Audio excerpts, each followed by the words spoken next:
നമസ്കാരം. മലയാളി കൈപുണ്യത്തിലേക്ക് വീണ്ടും ഏവർക്കും സ്വാഗതം.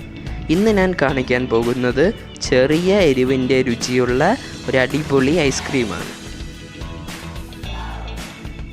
ഇതിനായി 2 പച്ചമുളക് മിക്സിയിലൊന്ന് അടിച്ച് ഒരു പാനിൽ വെള്ളം അടുപ്പിൽ വയ്ക്കുക. അരച്ച പച്ചമുളക് അരിച്ചെടുത്ത് അത് ഈ വെള്ളത്തിലേക്ക് ഒഴിക്കുക. കുറച്ചും കൂടി നല്ലത് കാന്താരി മുളകാണ്, അതില്ലാത്തത് കൊണ്ടാണ് പച്ചമുളക് എടുത്തിരിക്കുന്നത്. ഇതൊന്ന് തിളപ്പിച്ചെടുക്കുക.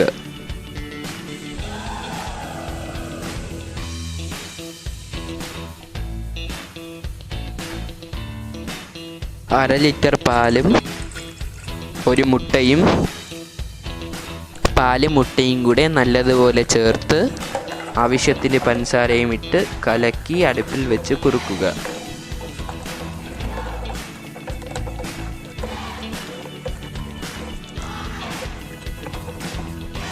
ടേസ്റ്റിനായി വേണമെങ്കിൽ 1 സ്പൂൺ കണ്ടൻസ് മിൽക്കും ഒഴിക്കാം.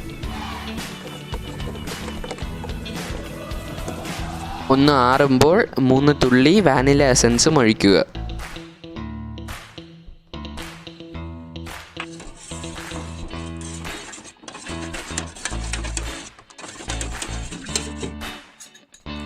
ഇതിലേക്ക് പച്ചമുളക് തിളപ്പിച്ച് വെച്ചിരിക്കുന്നതും ഒഴിച്ചു കൊടുക്കുക.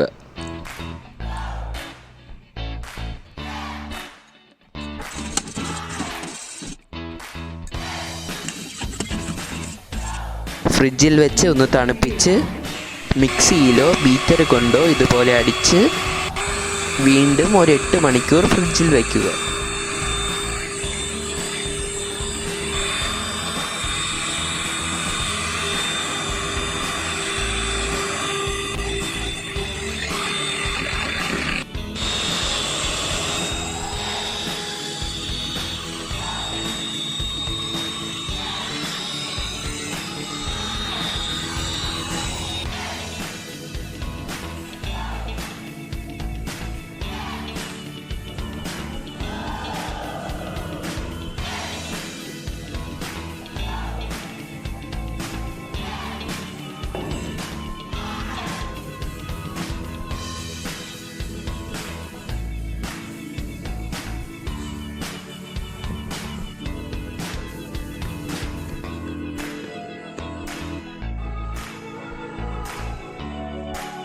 നമ്മുടെ വ്യത്യസ്ത രുചിയിലുള്ള ഐസ്ക്രീം തയ്യാർ.